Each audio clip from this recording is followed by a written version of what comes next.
The scorched Arabian landscape. A virtually waterless desert where rain scarcely falls and animals endure blistering temperatures. But for 3 months every year, a remote region in the southwest undergoes an astonishing transformation into a lush, verdant oasis. Animals feed and breed as they make the most of this brief seasonal abundance. Many are found nowhere else on the Arabian Peninsula. Life seizes its chance to flourish during the surprising Arabian monsoon.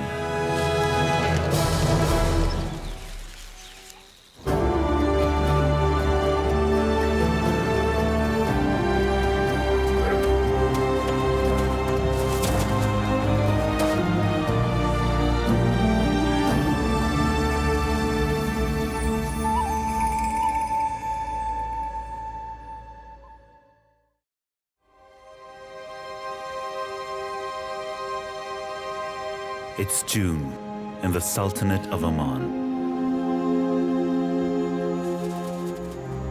The summer heat is building across the Arabian Peninsula.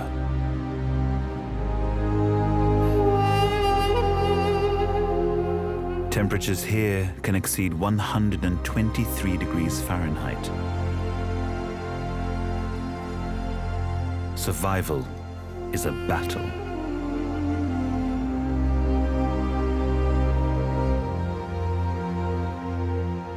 But in one remote area, it's possible to find respite from the inhospitable climate.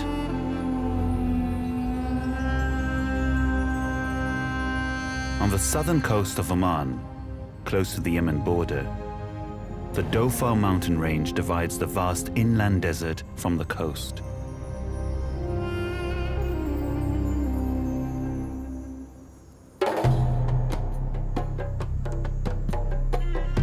These limestone mountains are known locally as Jebel. The thin strip of coastal plain between the Jebel and the sea has its own tropical microclimate. Temperatures here remain a relatively balmy 90 degrees year-round.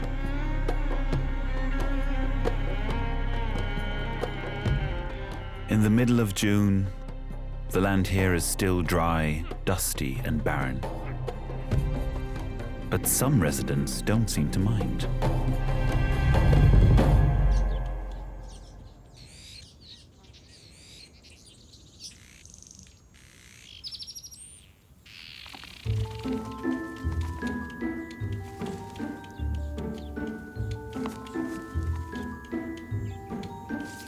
Male repels weaver birds are hard at work building their characteristic hanging nests.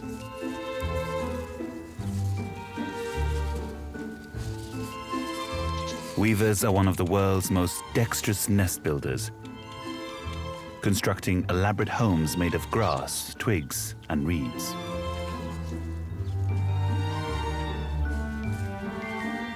African in origin, reptiles are the only weavers found in Arabia.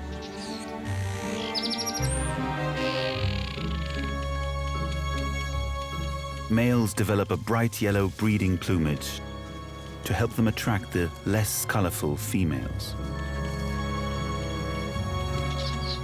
The female picks her partner.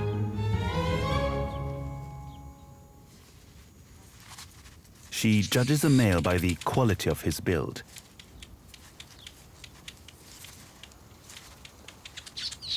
So if a male is to succeed, he needs to build a better home than his neighbor.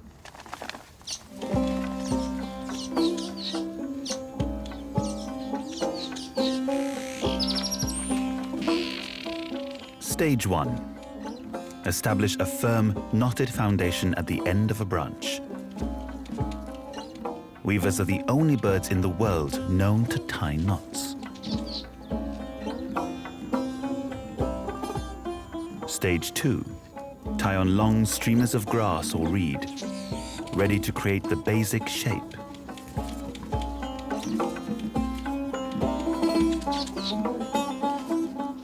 Next, tie the streamers together to create a simple hoop.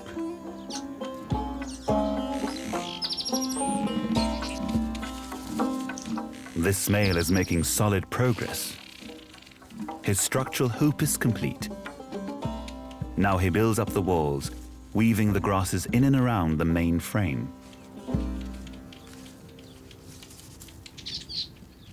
The female casts a critical eye.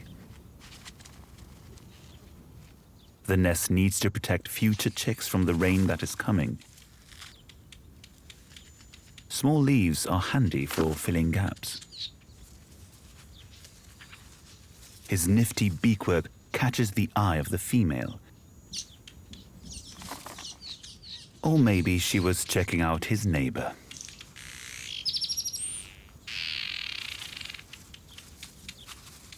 This male is already further up the property ladder.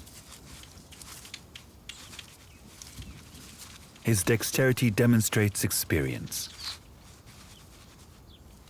Weavers actively learn how to improve their technique with each new nest they build.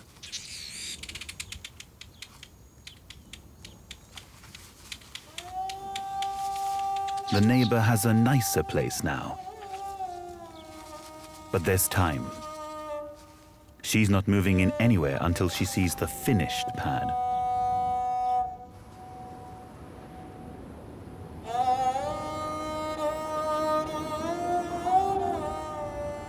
The weaver's fervent activity signals a change in the air. By late June, winds from the Indian monsoon blow up the east coast of Africa. They create turbulence in the Arabian Sea, driving nutrients up from deep water to the surface.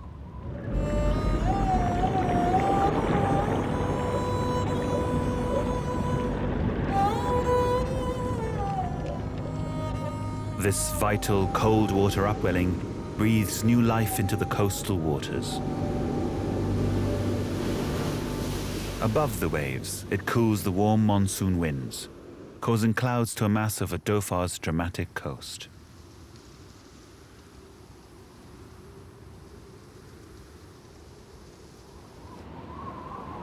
A thick cloak of mist rolls inland, stretching 155 miles long and 15 miles wide. It hangs heavy over the escarpment and shrouds the coastal plain.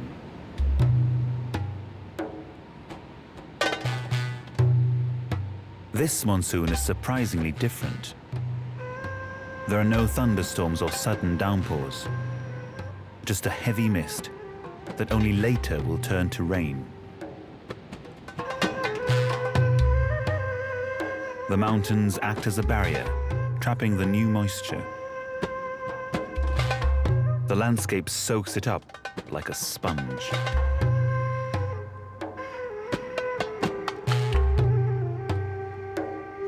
Within days, the mist transforms the region. But this is just the beginning.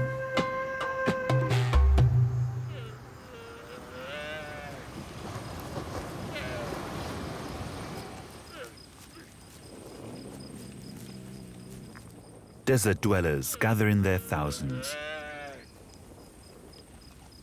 Many trekking from the arid land beyond the mountains.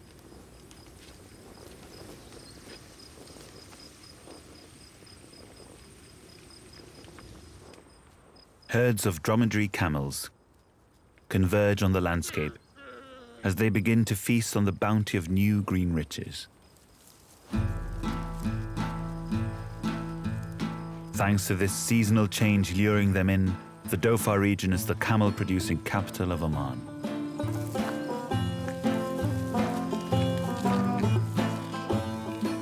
Camels are well adapted to cope with dry conditions and little food. Their large single hump is a fat reserve that keeps them nourished and hydrated through lean times.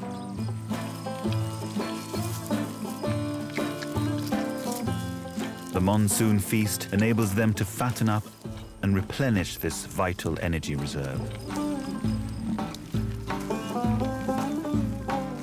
Camels are most commonly browsers.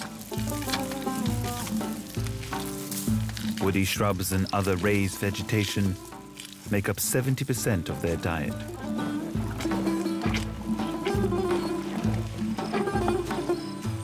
But the carpets of new ground cover and wildflowers allow them to graze.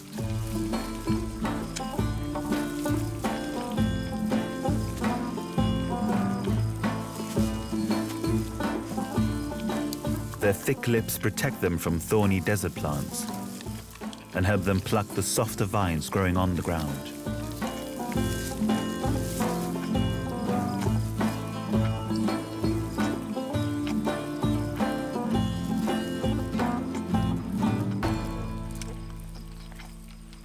With so much food, they can afford to be choosy.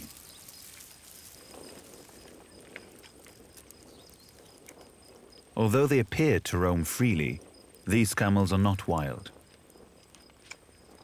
Arabian camels have been domesticated by humans for around 3,000 years. And these belong to Dhofari herdsmen. Some of these traditional tribal herdsmen move their animals seasonally between the desert and this new green pasture on the plain.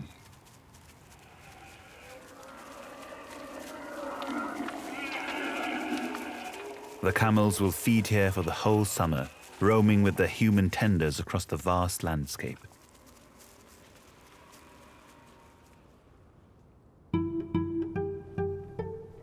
Although monsoons are more commonly associated with Asia, the word monsoon originates from the Arabic word for season. Here in Dhofar, this Arabian monsoon is colloquially known as kharif.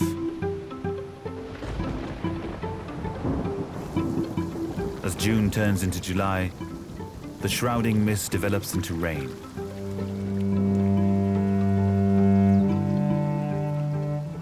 Light but persistent drizzle that lasts all day.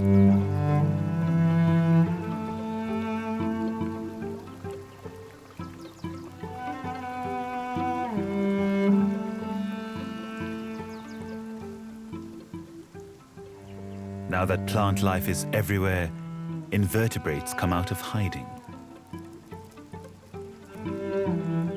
These land snails avoid the harsh sunlight the rest of the year.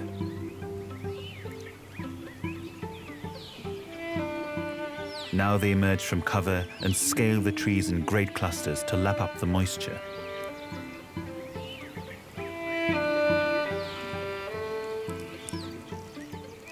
Caterpillars too are on the move. Some of these larval feeding machines can consume up to 27,000 times their body weight in just a few weeks.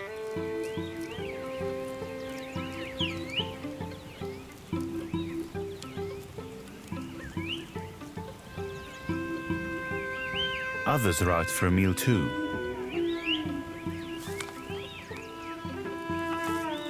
Birds get the benefit of the invertebrates' fattening.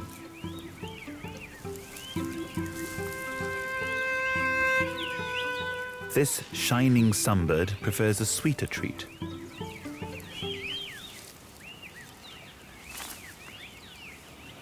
These energetic little birds are the largest of Oman's 4 species of sunbird. They're drawn to the nectar of a flowering hibiscus.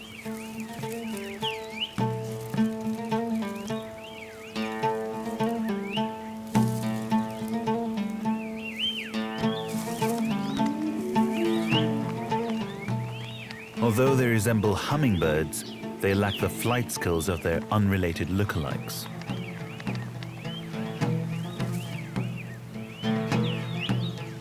The long, pointed, curved beak reaches deep between the hibiscus petals, where its tongue, about 2/3 its total body length, can siphon up the nectar.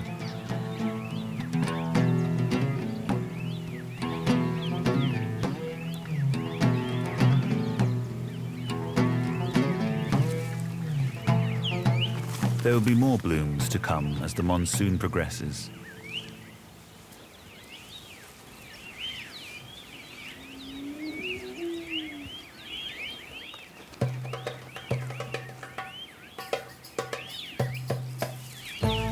Back at the weaver colony, some of the nest-building males are nearing completion. The female will soon be able to inspect the nests and choose her mate. The master builder, who had an early lead on his rivals, is almost ready. His new spherical nest just needs a few finishing touches.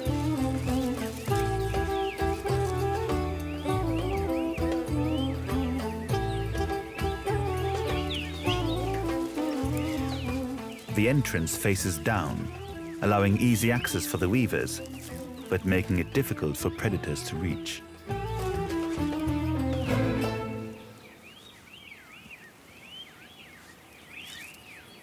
The male is now ready to advertise his new property.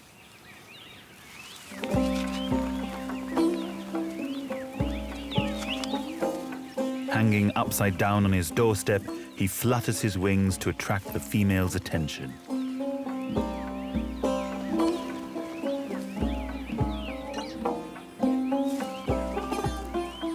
When it appears he has it, he makes way for her to inspect his nest and continues his campaign from a close vantage point.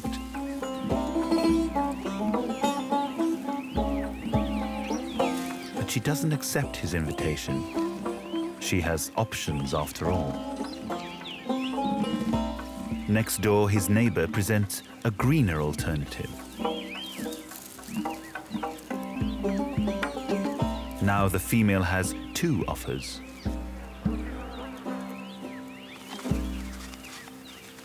The master builder isn't about to give up. He draws her attention back to his nest.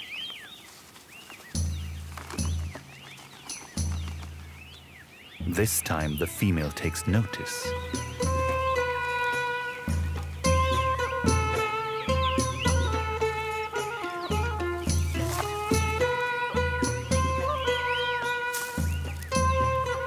Finally, his upside-down tenacity pays off.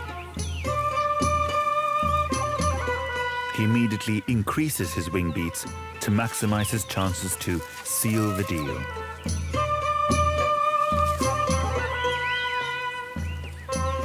It appears to do the trick.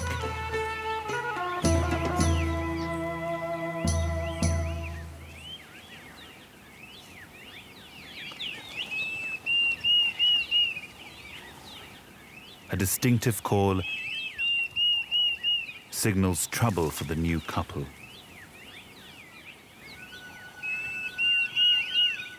An African Diedrich cuckoo, here to breed during the monsoon, is a menace to weavers. Females will kick out the weaver's eggs and replace them with one of their own.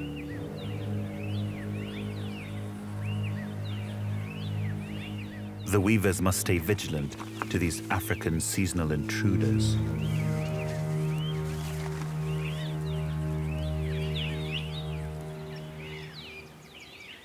Dhofar is home to many other African species. Some, like the cuckoo, migrate in to breed.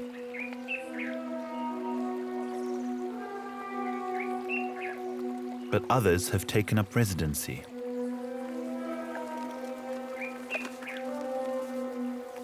At a permanent spring, now full with crystal clear water, an African paradise flycatcher hunts for insects on the wing.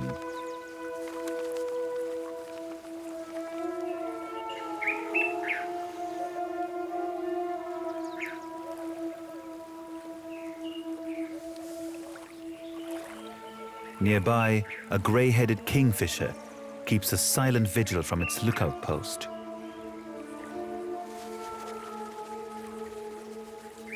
Unlike most kingfishers, he's not eyeing up the fish beneath him.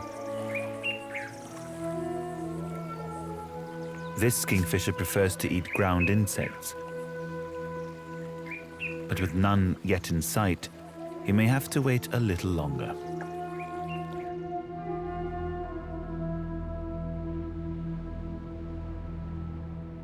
It's not just the birds with African roots.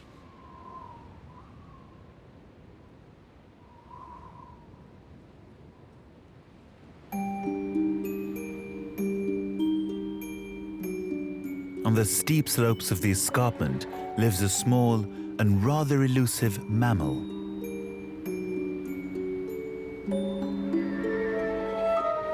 The rock hyrax, or dassi, as it's often better known in Africa.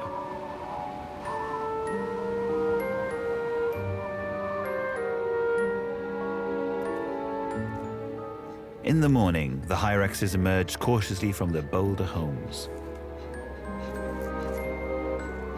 These shy little mammals are on alert for danger, which often comes from above. Aerial predators, particularly eagles, are a constant threat.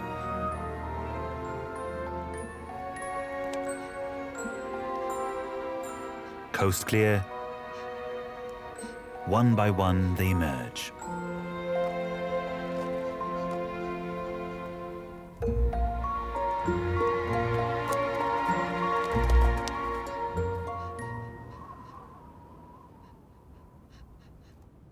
The hyrax may look like a rodent, but its closest relative is in fact the largest of all living land mammals, the elephant.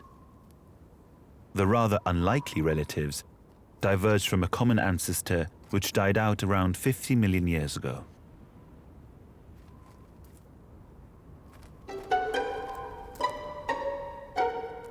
Colony life is all about safety in numbers. This colony has around 20 members.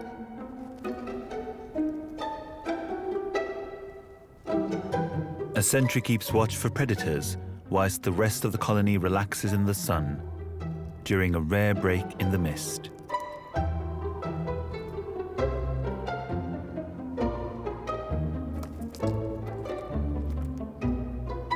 If the sentry spots danger, it will raise the alarm with a sharp, shrill call.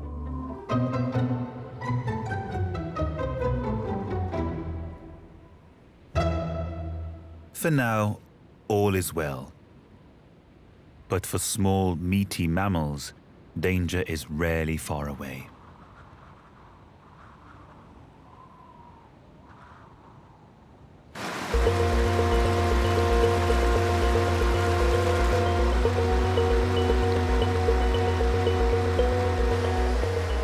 By August, the effects of the Kharif are in full flow.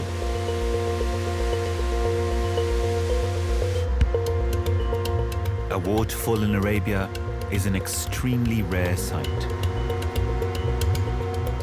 6 weeks ago, these cliffs were completely dry.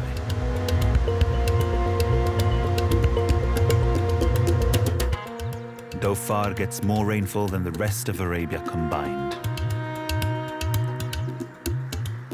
Despite this, it's home to just one amphibian, the Dhofar toad. The rain triggers the toad's breeding season. Around the wet wadis, males are getting to grips with larger females. They'll need to hold on tight if they want to become fathers.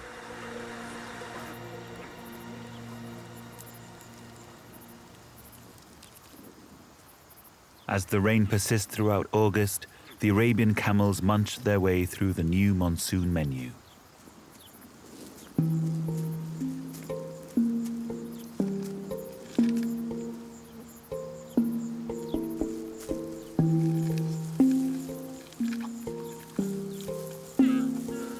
Camels here fill the same niche as giraffes in Africa, browsing on leaves out of others' reach. They have the same number of vertebrae in their necks as the world's tallest land mammal. They also share a taste for acacia, although today an evergreen guari tree is proving to be an appetizing alternative.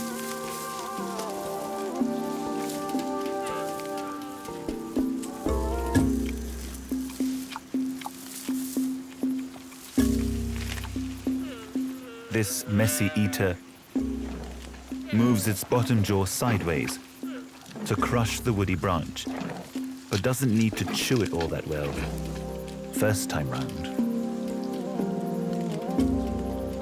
Camels are ruminants, meaning they chew their food more than once.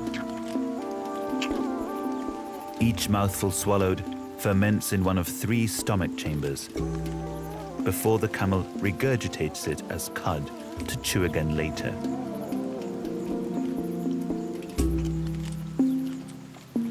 For now, though, there's plenty more where that last mouthful came from.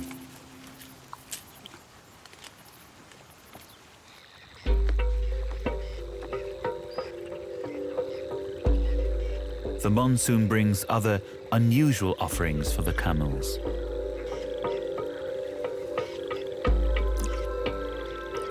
The inflow of fresh water invigorates coastal lagoons, making them highly productive feeding and fish breeding grounds. They mostly attract birds, like this egret. But camels aren't averse to wading in.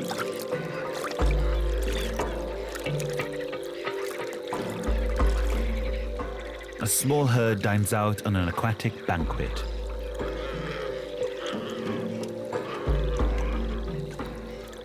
Camels are able to drink 53 gallons of water in just 3 minutes. But most of their fluids come from the food they eat.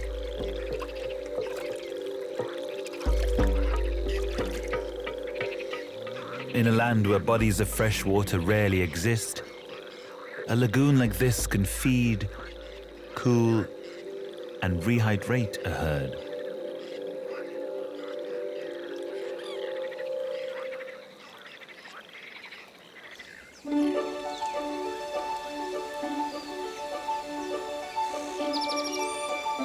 By late August, the weaver colony is a bustling hive of activity.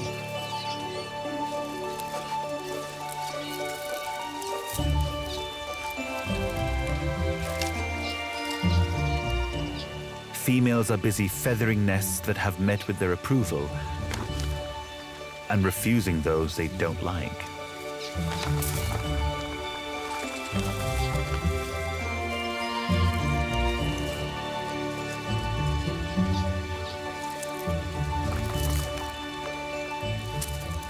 The novice builder from earlier is undoing all his hard work.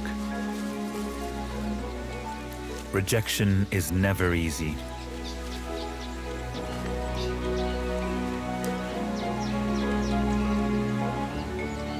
Males can make several attempts at a nest before a female will accept it.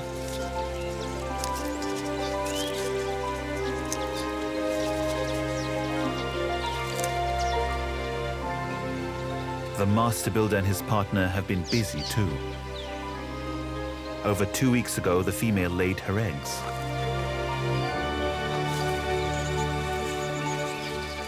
Now, new life emerges. 3 hungry beaks.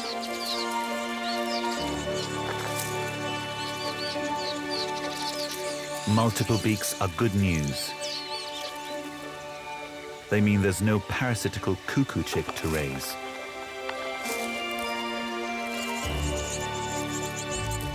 But female weavers usually lay 2 eggs per nest.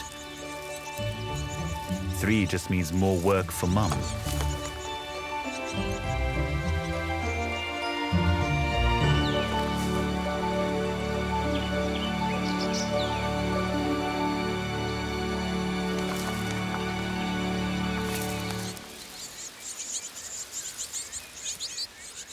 Caterpillars are packed with nutrition, but you can only bring one at a time. And like all dutiful mothers, she's often faced with the less glamorous side of child rearing. The fed chick poops into its own disposable diaper, which the female removes to keep the nest clean.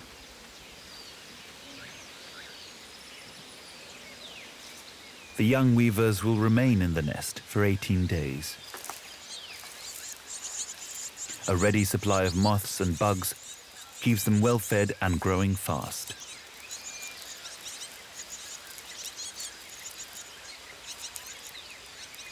While she's busy feeding the chicks, their prolific father has built a new nest and found another partner.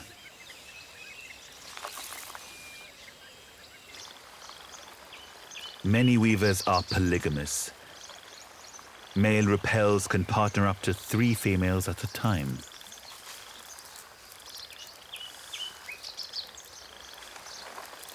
Juggling the demands of dating, mating, and nest building is exhausting. There will be no let-up until Kharif is over.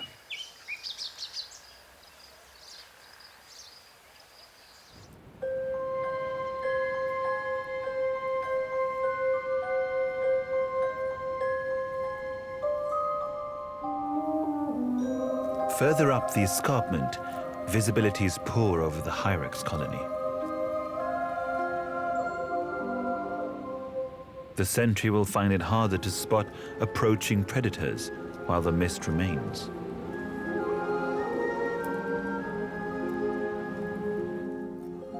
The adults are cautious, but venture out to forage.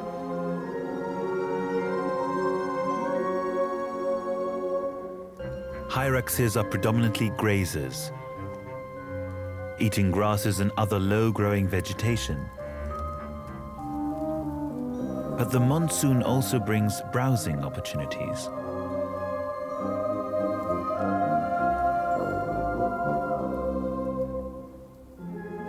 Commiphora, more commonly known as Abyssinian myrrh, grows endemically in this region.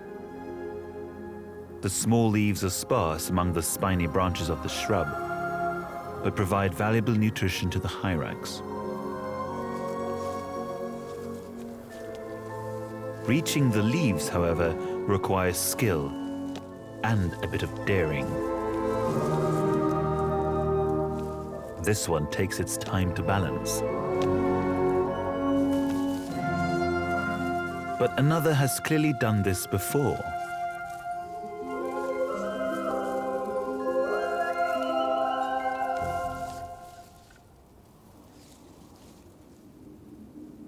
Rock hyraxes are well adapted for climbing.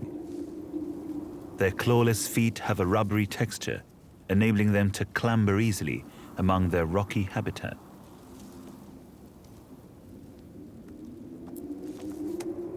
The thin branches of the shrub are a bigger challenge.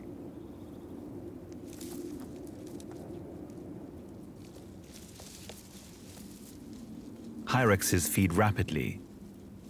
Speed eating enables them to forage for only an hour a day.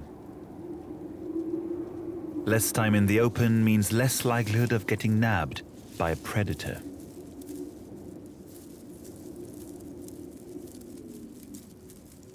Like the camels, hyraxes have a 3-chambered stomach to help them digest their food. They're not ruminants. They don't need to chew their food twice, but bacteria in their gut help them to digest it as efficiently.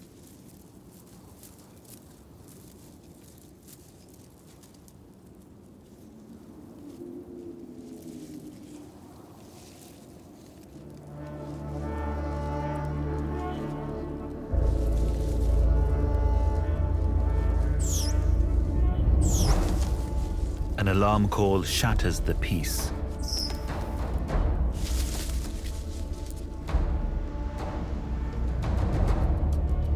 The distinctive shape and pattern of an eagle soars over the escarpment. Varroa eagles breed here in the Dhofar Mountains. They are the biggest threat to the hyraxes.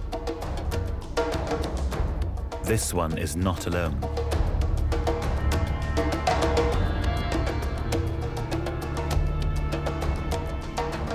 Pairs hunt cooperatively.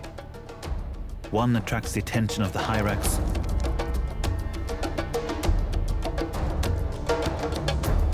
whilst the other swoops down unnoticed to grab its victim.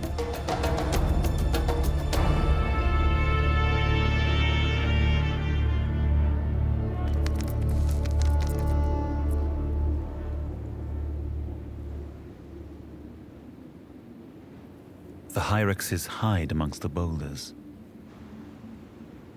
But it looks as though someone wasn't fast enough today.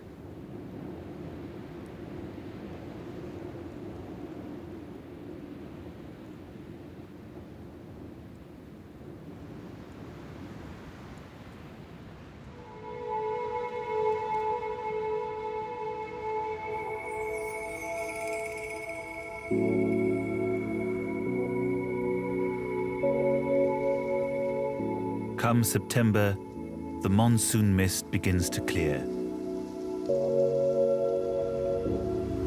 resulting in occasional bright days.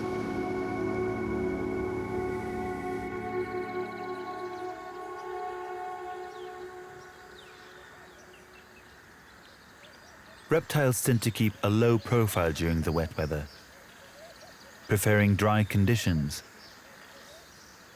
But now the days are brightening, a flamboyant lizard begins to reveal itself. An Arabian chameleon. Oman is home to 103 species of reptile, but this is the only chameleon on the Arabian Peninsula. It lives only here in the monsoon belt. It spends more time on the ground than other arboreal chameleons. Out in the open it's exposed, but does its best to blend into its surroundings. Chameleons are best known for their ability to change color. This can provide useful camouflage. It can also help them regulate their temperature and communicate their mood.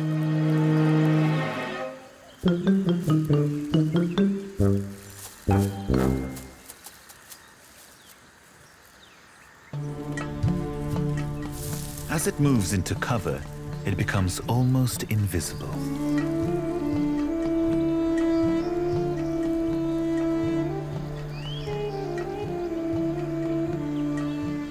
Each eye rotates independently, enabling it to look forwards and backwards at the same time to check for danger.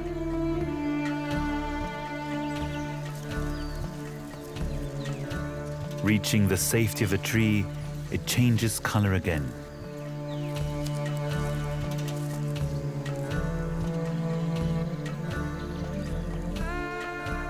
Mimicking a branch will keep this quirky reptile out of sight should the eagles come circling again.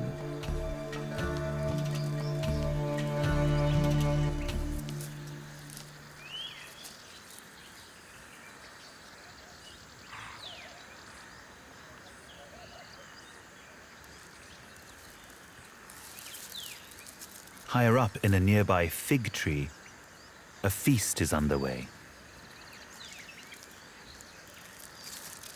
A Bruce's green pigeon makes the most of the ripening fruit.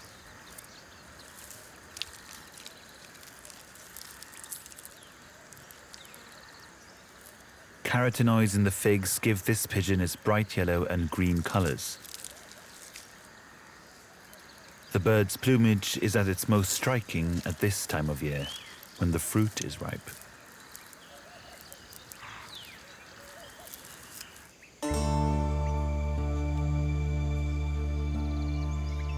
By late September, the Kharif fades into memory. The rushing water of the falls no longer echoes through the valley.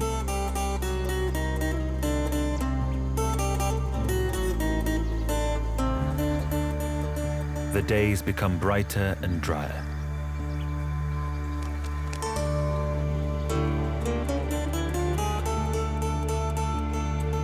The change of weather suits the sun-loving hyrax colony. Up on the escarpment, the eagles have flown off. but a stark reminder of a predator remains.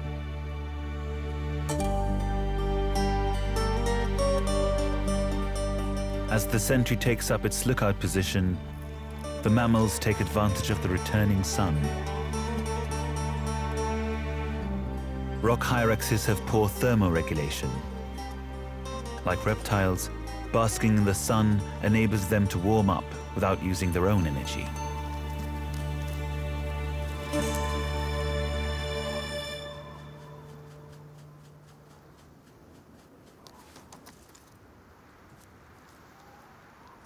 Kharif's rains may be gone, but they have left a parting gift. Pups. Female hyraxes time the birth of their young to coincide with the monsoon.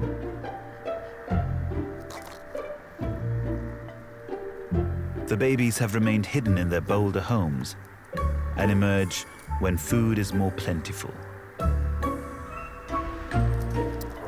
The youngsters form a creche, close to the safety of a boulder bolt hole.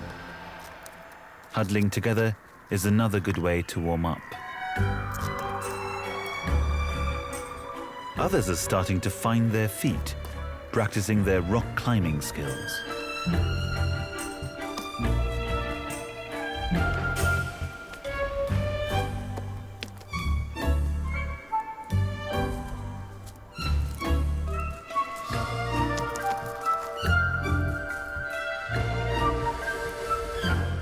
These two seem more adventurous than their nursery peers.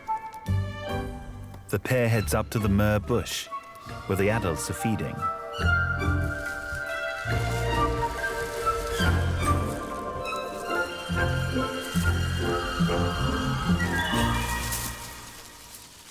But they won't be getting any climbing lessons from this one.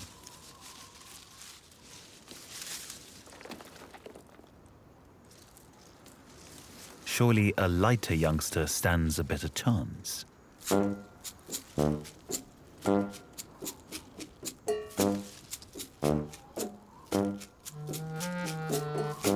Young hyraxes develop remarkably quickly.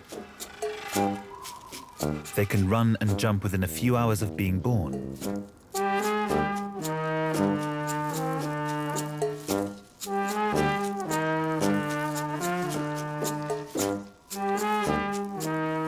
Learning how to balance can be more challenging.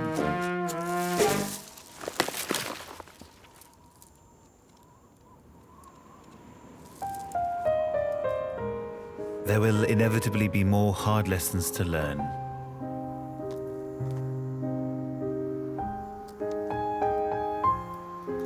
Practice will eventually grant all the young hyraxes the skills they need for life in the colony.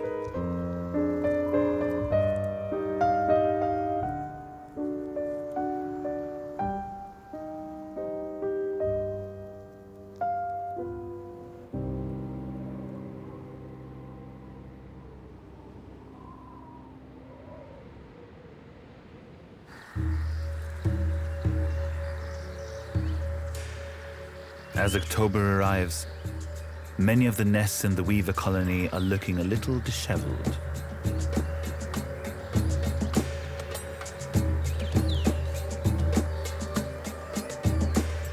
The master builder's nest is now empty.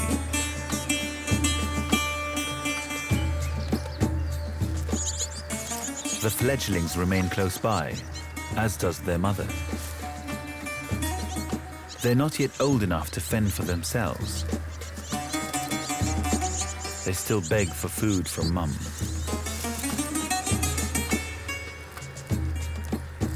Nearby, a juvenile cuckoo has long left its foster nest. One pair of hapless weavers was cheated into raising it as their own. But now it must fend for itself.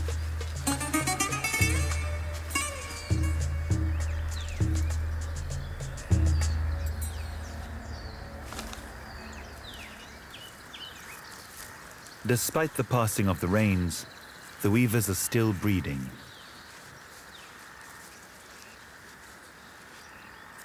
True to form, the master builder now has a new nest. a new female, and new chicks, which are as hungry as their half-siblings. But the breeding season is drawing to a close, and he's starting to lose the bright yellow plumage that separates the weaver men from the boys.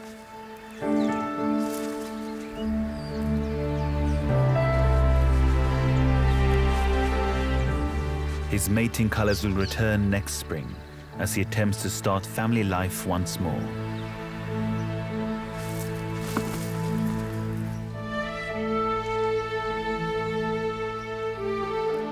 With the mist and running water now gone, the seasonal feast of lush vegetation will soon diminish.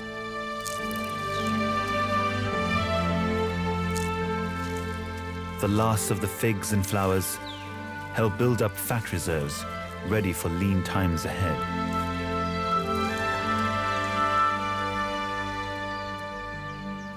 The enormous trunk of this African baobab tree stores enough water for it to survive until the rains return next year.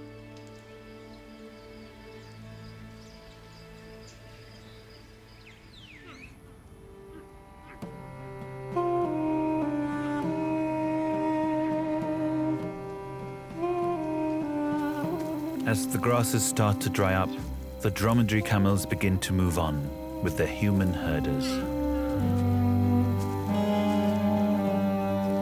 Their bellies are full, their humps are firm, each holding up to 80 pounds of fat. This vital energy reserve helps to sustain them through the long, dry winter that lies ahead here.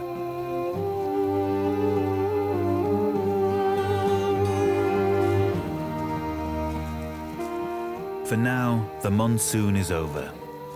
This herd will return to the desert beyond the mountains. Next year, the rains will come again, transforming the Dhofar mountains of Arabia once more. Arabia, a land where reptiles rule. 300 million years of evolution have created the ultimate desert survivors. They're masters of saving energy, but can strike in an instant. They can make a small meal last a long time. Each creature has a way to cope with extremes. They change their behavior as the sun changes position in the sky. Here, the heat of the desert is no match for life in cold blood.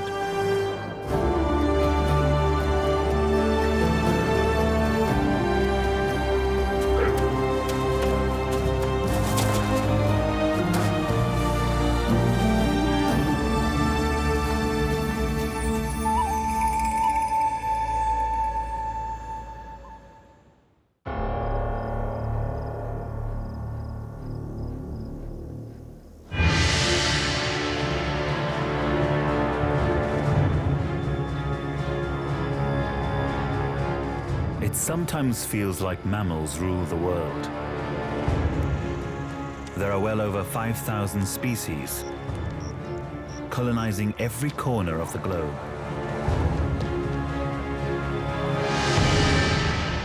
But in Arabia, it's a different story.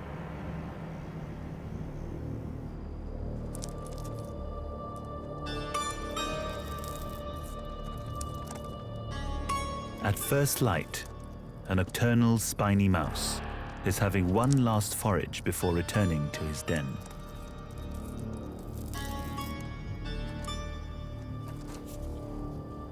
But it lives in a land where reptiles rule.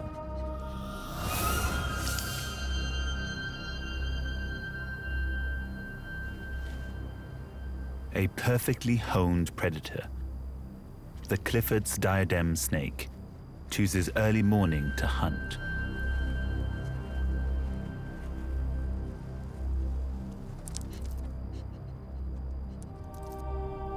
The 2-meter diadem has large eyes and chemical detection to track the mouse down, even in the dim morning light.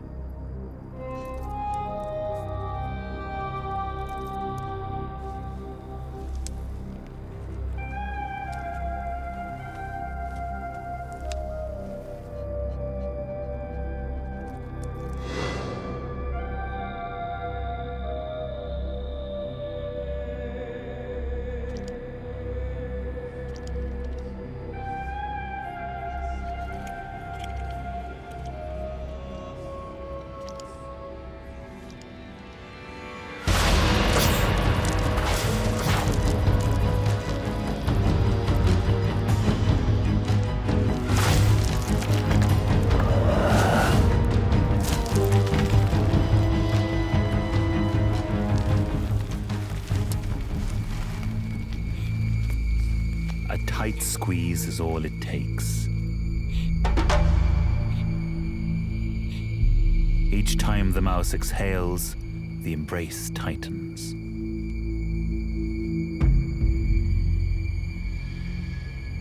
The victim suffocates.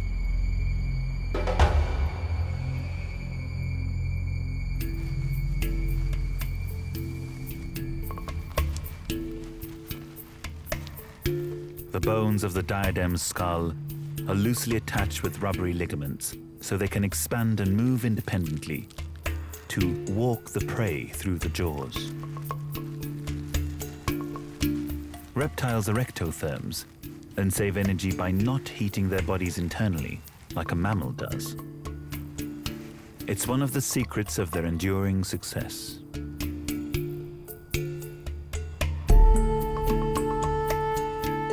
Snakes can survive on just 50% of their body weight in food each year. The mouse meal could keep the diadem going for months.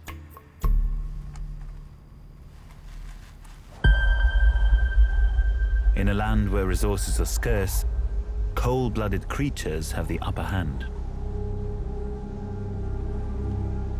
Little wonder they thrive in the deserts of the Arabian Peninsula. The peninsula covers 3.1 million square kilometers. Its interior is mostly desert, bordered by mountains on the east and west, and surrounded by warm tropical seas.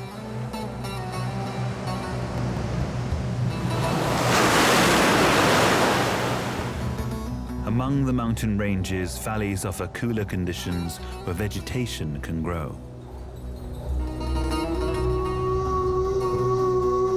The habitats are diverse, but reptiles have evolved to exploit them all.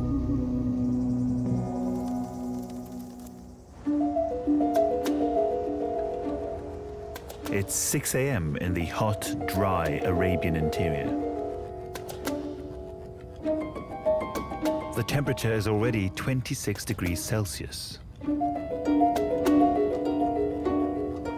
It looks barren and is almost devoid of water. But the harsh terrain is teeming with life.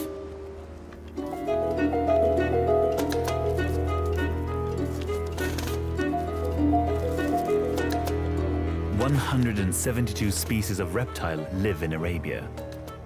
More than half are found here and nowhere else in the world. One of the biggest families, with 17 species, is the agamids.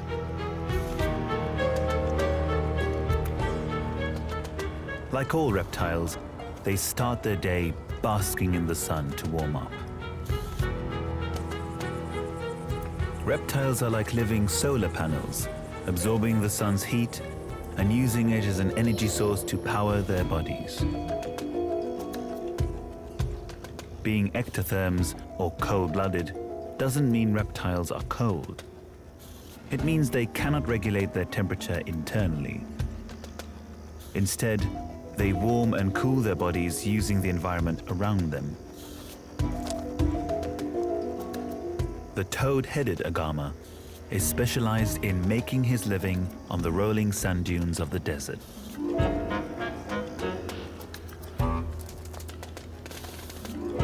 Every morning he basks in the sun. It's vital if he wants enough energy to hunt. But there's no cover on the dunes. He's exposed. And even his perfect camouflage can't protect him from eyes in the skies.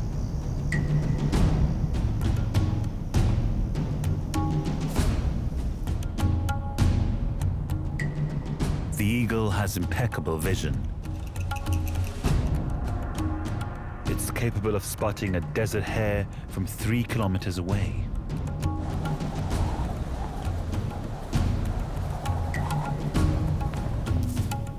Luckily, the agama has a disappearing act. Fast vibrations The so-called shimmy burial throws up enough grains of sand to cover his body.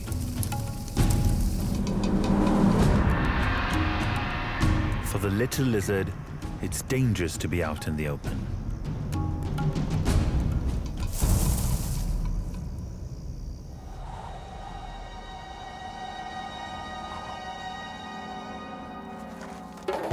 But the biggest of the agamids seems a lot less concerned as he begins his day.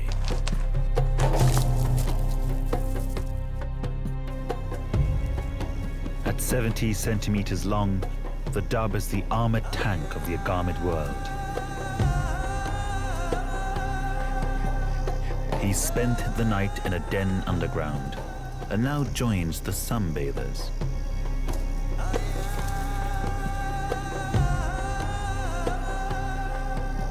His body is armored with tightly packed scales made of keratin, like fingernails. Some are even further reinforced by bony structures called osteoderms. Reptiles were the first animals to develop scaly skin. This breakthrough gave them an evolutionary edge. It made them waterproof, meaning they could be the first large creatures to live on land. Keeping water out is as important as keeping water in. Even Arabia's sun doesn't dry them out. The dhub has a variety of scale shapes and sizes, including spiny bands on its tail that provide even more protection, something it might need.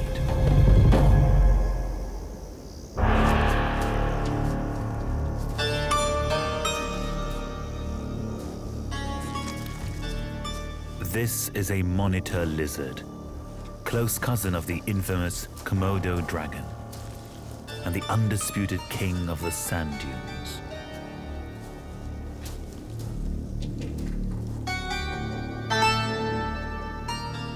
At up to 1.3 meters long, it's the largest and most aggressive lizard in Arabia.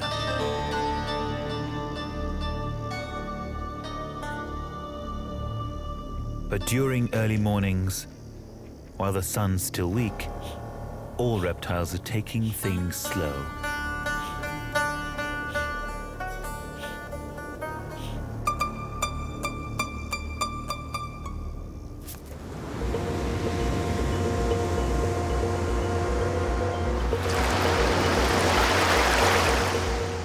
Reptiles have colonized all the habitats of Arabia, even the sea itself. But as the sun rises over the waves, things seem to have gone awry for a pair of marine inhabitants. Two Gulf sea snakes are stuck in the rock pools.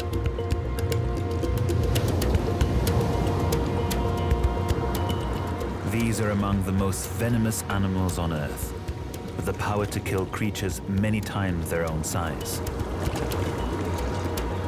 But now they're in trouble.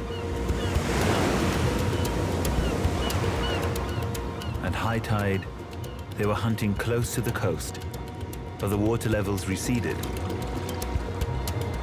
Now they're trapped, stranded in rock pools until the next high tide.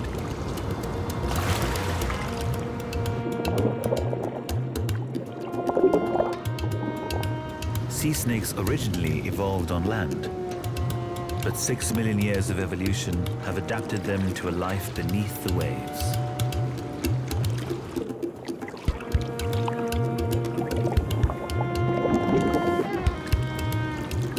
Like all reptiles, they must breathe air, but can hold their breath for several hours, thanks to massively elongated lungs that stretch almost the entire length of their bodies. Their flattened bodies turn their tails into paddles to help them swim.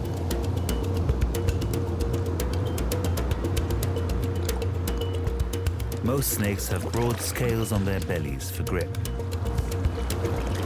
Sea snakes sacrifice these for streamlining and are covered in smaller fish-like scales. They're the reptilian equivalent of whales and dolphins. Terrestrial animals so well adapted to the seas that they can no longer function on land. Without the ability to move quickly across the sand or strike at passing prey, they could starve or find themselves at the mercy of opportunistic predators. They have no choice but to wait for the tide to turn and hope the water gets to them before the gulls do.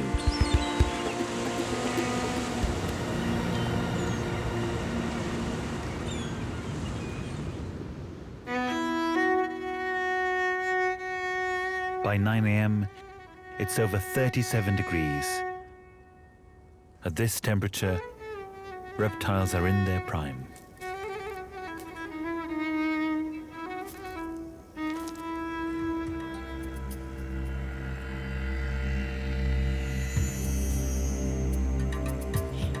The monitor is now turbocharged by the sun.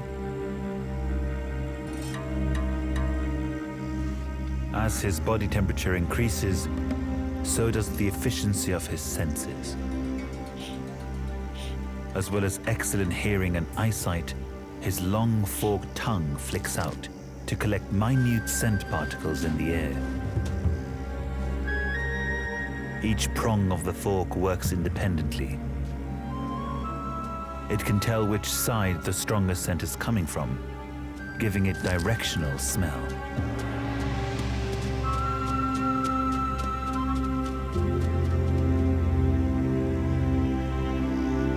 He's on the trail of the dhub.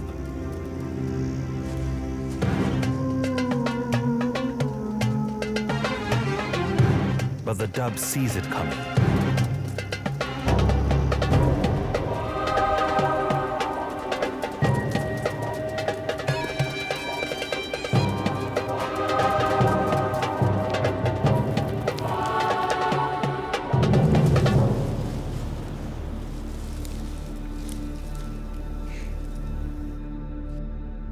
He's nicknamed the spiny-tailed lizard for a reason.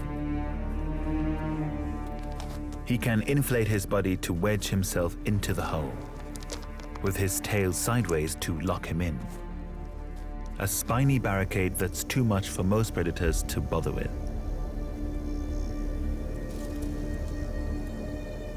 But the monitor has picked up a different scent.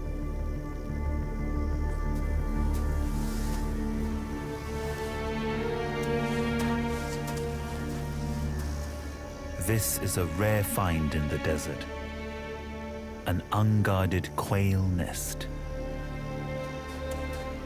But just when he's ready for breakfast, something else catches his eye.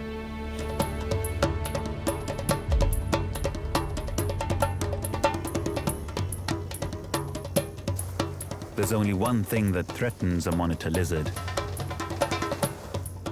and that's another one. But the second lizard is smaller.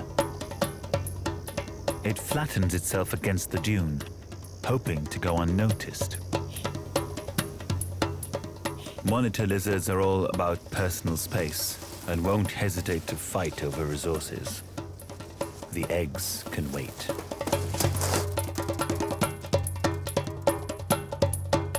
The threat's too much for the smaller one.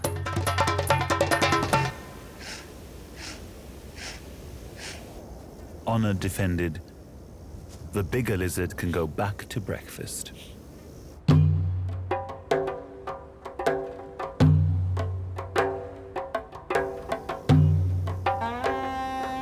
Many of Arabia's reptiles are territorial.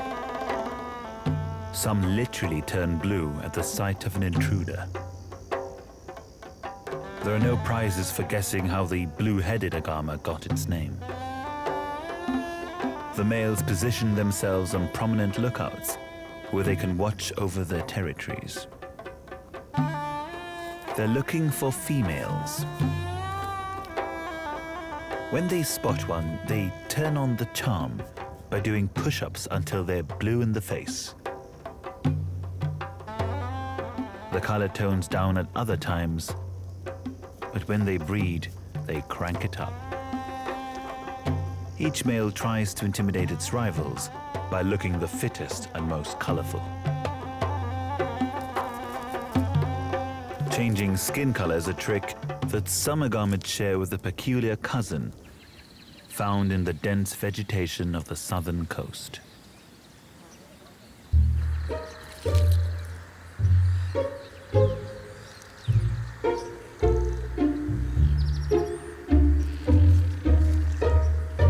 There are about 200 species of chameleons spread throughout the tropics. But the Arabian chameleon is an endemic found here and nowhere else. One thing all chameleons have in common is their famous ability to change color. As this Arabian chameleon stalks through the branches, pigmented layers of skin, rich in expandable color cells, move over one another to change the way they reflect light, effectively enabling him to change his color. His varied wardrobe can be used for many purposes. To stand out and communicate with other chameleons, to blend in and go unseen by his insect prey, or to lighten or darken his color to reflect or absorb the sun to help with temperature control. His feet are unlike any other reptiles. He has the typical 5 toes, but they're fused into 2 bunches, making them look a bit like mittens. They're perfect for maintaining a grip on the branches. His arboreal life is further stabilized with a long prehensile tail. A lot of the comical chameleon's character comes from its extraordinary eyes. The tiny pinpricks between its eyelids can be rotated independently, enabling it to scan through 360 degrees.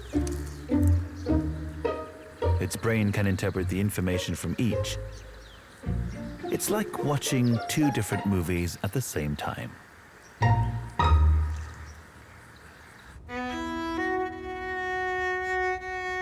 Back out on the sand dunes, the mercury is climbing.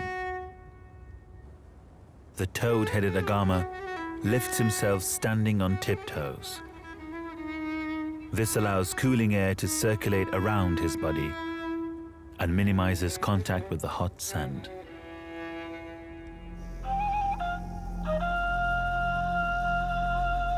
The dhub spent the cooler hours of the morning using his chisel-shaped teeth to clip tough desert vegetation. But time's running out for his veggie brunch.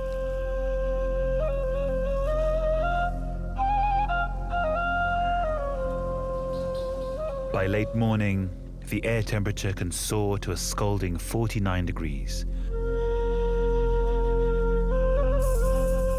But the baked sand is hotter, nearly 64 degrees to the touch. Too hot for reptiles. This heat compromises their endurance. Even the desert-dwelling dhub retreats to the shade of his burrow for an afternoon siesta. Underground, the humidity can stay as high as 80%, making it a comfortable retreat, even on the hottest of days. Several dhubs share the system of tunnels, which can be over 10 meters long. They also tolerate squatters like beetles, geckos, and even birds. Because sand burrows often collapse, they dig on the gravel plains that run under the sand for stronger structural support. The colony of lizards will use the same burrow for many years. This lush green seems a world away from the sandy desert. a rare oasis created by a natural spring and rain. Here, vegetation shades animals from the burning sun. Trees provide shelter, but also cover for some deadly hunters.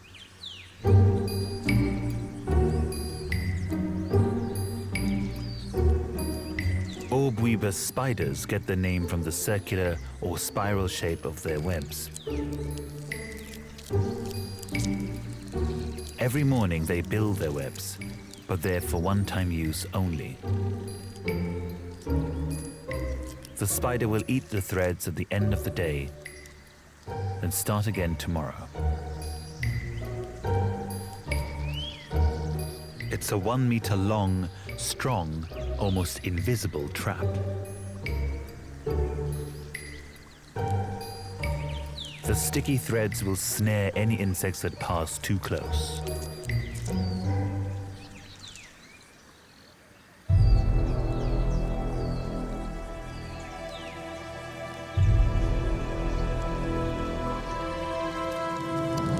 To stop the prey from struggling and damaging the web or the spider, it's injected with paralyzing venom and wrapped in a package of silk. The venom contains enzymes that also slowly break down the fly's body tissue.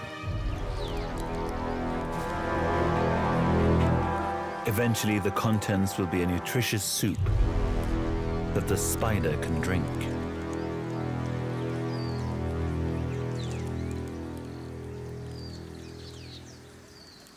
Despite its 10-centimeter leg span, the hunter can become the hunted.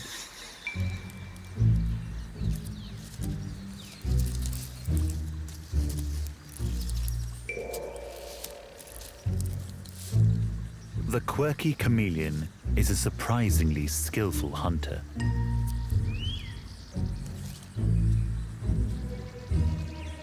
As it stalks, it rocks gently, mimicking branches blowing in the breeze, making itself invisible to its prey.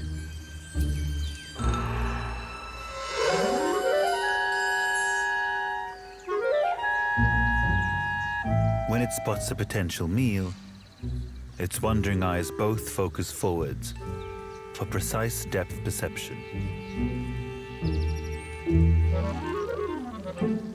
Once in strike range, it can deploy its weapon.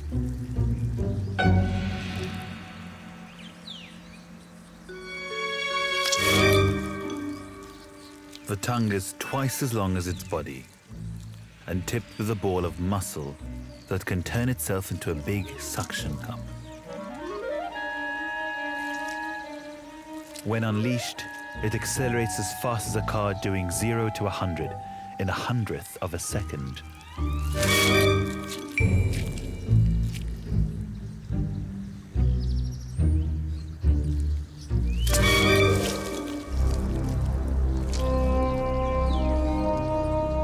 Unlike the reptiles in the desert, the Arabian chameleon can stay active throughout the day.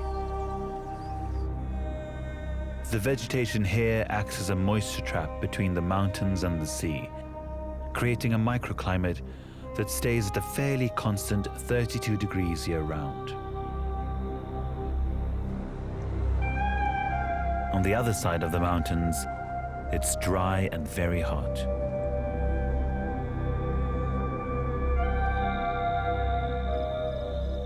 Mid-afternoon can peak at over 50 degrees. Animals must retreat, leaving the desert seemingly empty. The boulders provide some shady cover for a varied community of different geckos.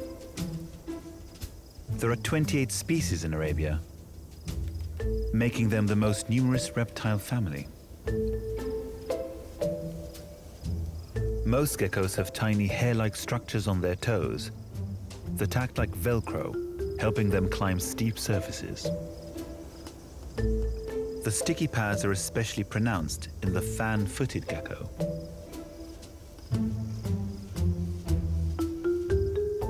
Like most geckos, it's a creature of the night with large, sensitive eyes. Because they're so sensitive to light, their pupils must contract a few hundredths of their original size during the day to avoid damage from sunlight. But not semaphore geckos. They're day active and don't need to see in the dark. Their pupils are large and round by day.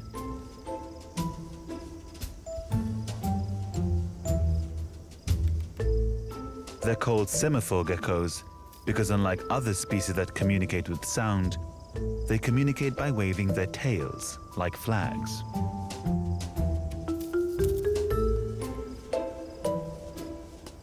This species, the Carter's semaphore gecko, goes a step further. The male has an enlarged tail to send clearer signals. The bigger and spinier it is, the more attractive he is to females.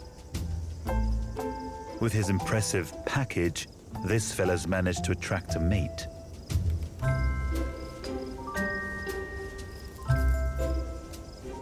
She's had a growth spurt and has just finished shedding her skin. Rigid scales can't expand, so as a reptile grows, it must shed its skin and grow a new one, with a little room to spare.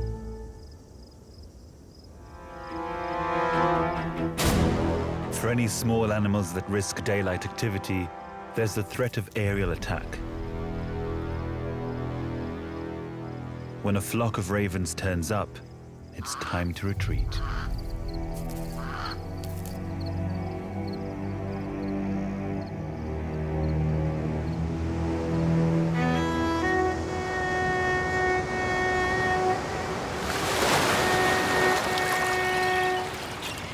The day is almost over on the coast.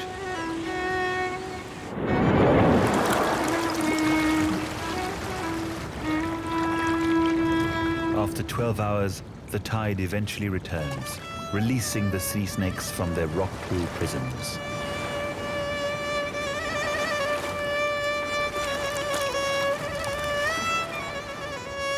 They can finally return to the sea.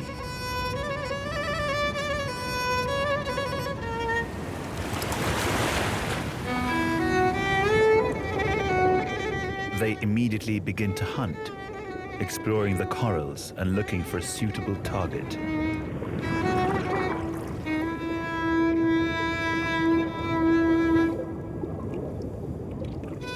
Like its cousins on land, the sea snake has a forked tongue, but only needs to extend the tips to taste traces of prey in the water. Its bold stripes announce its toxic venom to other marine predators, like hungry sharks, leaving it to hunt undisturbed. It moves with fluidity and grace, now that it's finally back where it belongs.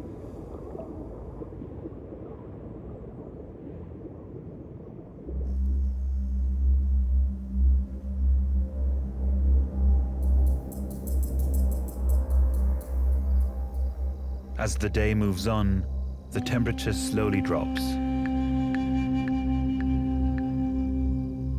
For many animals, this is the time to get more active.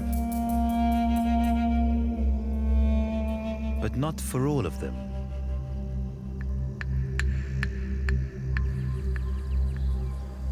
Because fission's so important to the chameleons hunting, it's active by day and sleeps by night. So as the sun sinks, it makes its way deeper into the vegetation, looking for a safe spot to sleep, usually hidden under a leaf. The dense foliage will also help incubate it during the cooler night.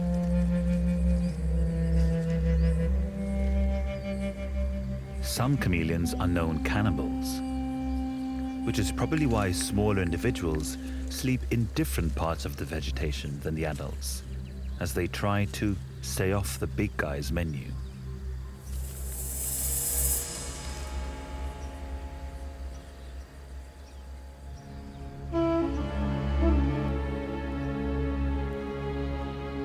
Once the sun sets, the temperature on the sandy desert drops quickly. By 6 p.m., it's a slightly more comfortable 37 degrees. The dhub has had an evening snack of desert plants while it was cooler. But now he heads inside. Evening is when one of the desert's most notorious killers stirs.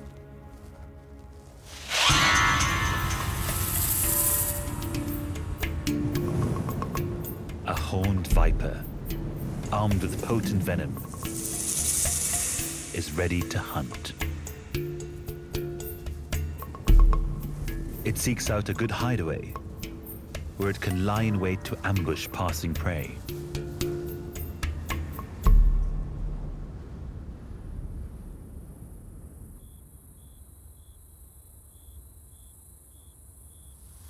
A hooded malpolon is also preparing to hunt.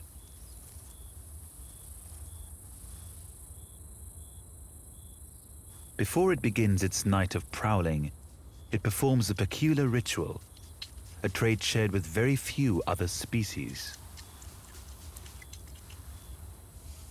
Known as self-rubbing, it spreads a fatty secretion from its nasal glands along its body.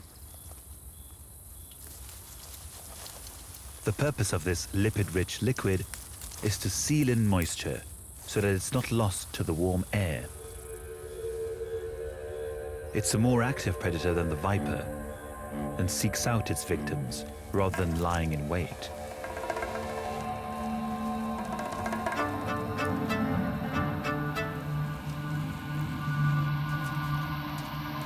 Rodents have spent the day in their underground burrows to stay cool.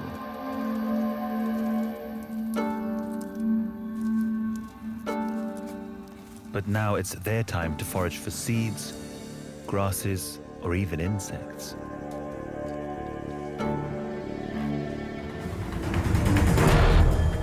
The malpolon is quick to spot a potential meal.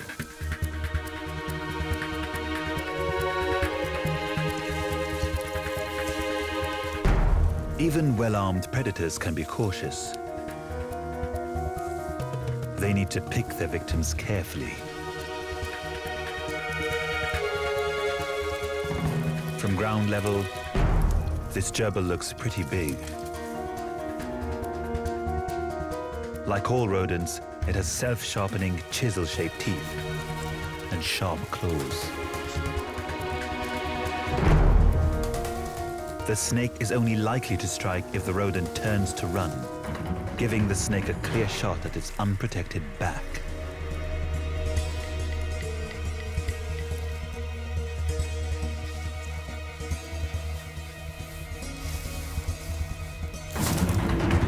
But the gerbil wisely turns to face its attacker.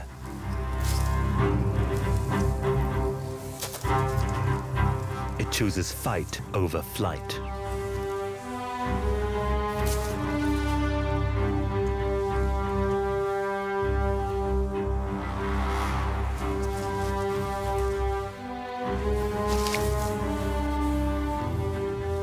The snake decides not to risk injury, going in search of easier prey. The mammal wins this one.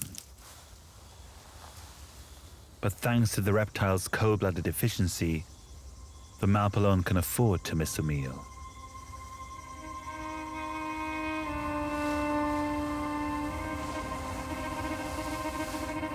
Creatures tucked up safely in their burrows don't escape the dangers of the night.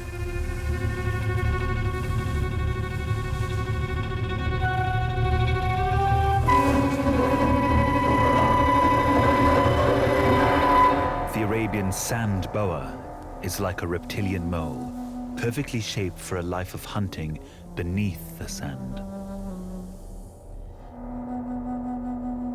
Its smooth scales lie flat, and its wedge-shaped head allows it to plow through the dunes. It will lie buried, with only its eyes at the surface, to watch for passing prey, like insects and small lizards.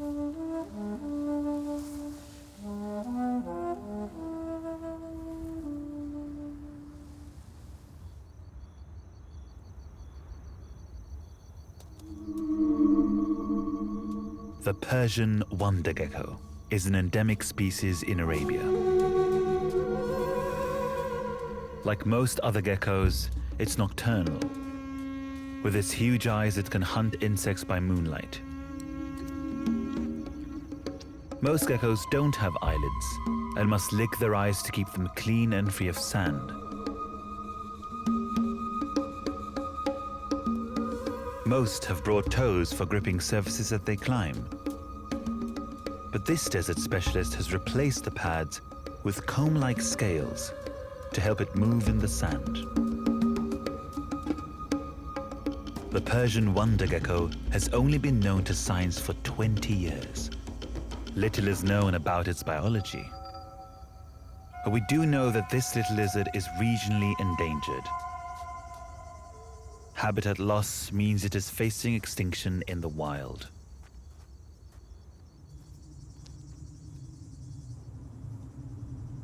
The temperature reaches its coolest point in the early hours of the morning, where just the faintest moonlight creates an eerie glow. Both air and surface temperatures have stabilized at a comfortable 25 degrees. Perfect for a sand gecko to hunt.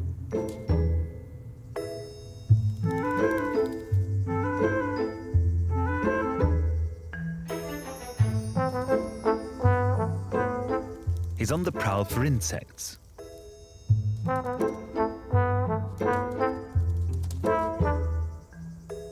The gecko uses its huge eyes, pupils fully dilated, to trap any moonlight.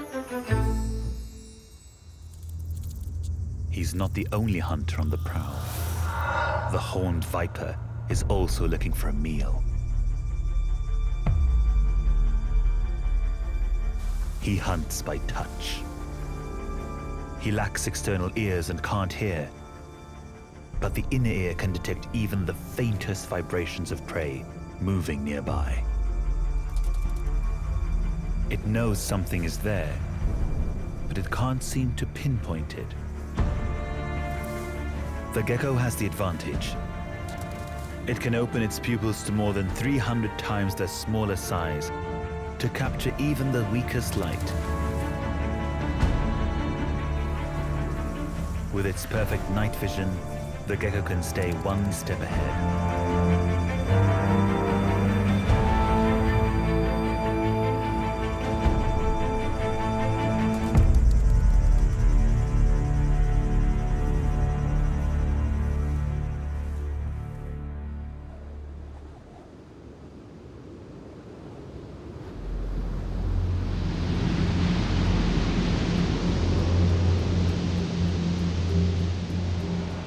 The secret lives of reptiles often play out under the cover of darkness. In the early hours of the morning, Arabia's biggest reptile is on a mission. A loggerhead turtle, the largest of 4 endangered species of sea turtles that breed on Arabia's coast. Like all reptiles, sea turtles evolved on land. It was during the reign of the dinosaurs that they expanded their range, conquering the sea itself. Now, sea turtles are totally designed for life underwater.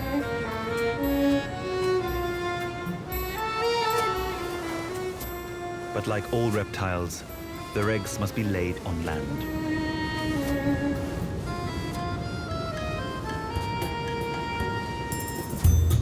Females travel vast distances to their breeding beaches, to the exact same spots where they themselves hatched, to dig a hole and deposit their eggs.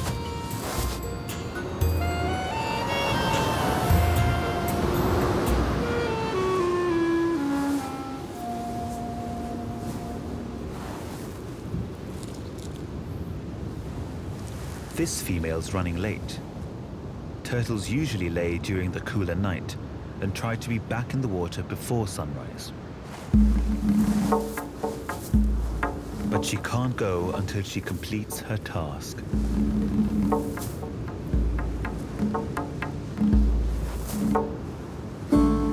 very precise in the construction of her nest. The depth will determine the temperature of the eggs.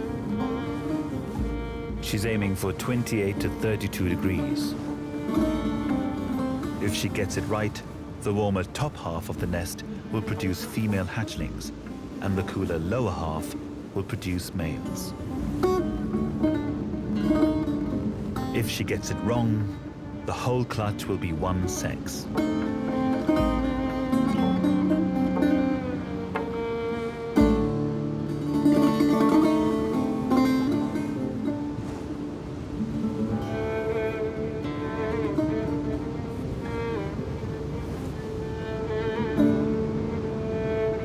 With the nest complete, she deposits around 120 eggs.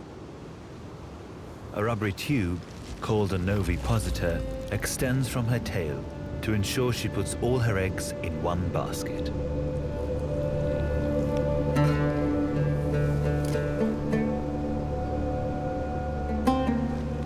The shells are rubbery to cushion their fall.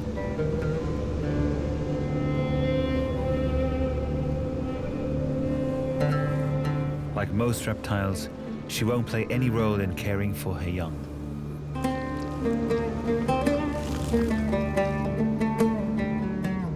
Her final task in motherhood is to delicately bury the clutch.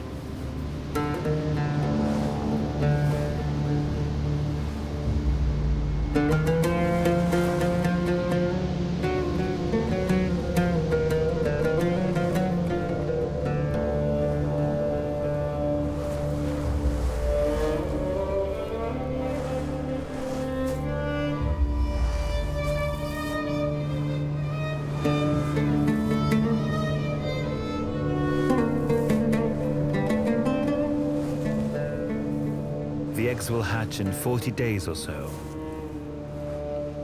but her job is done.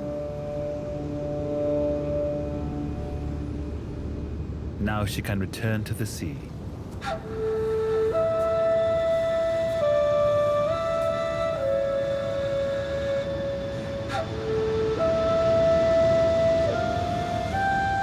She won't set foot on land for 3 or 4 years, when she returns to lay again.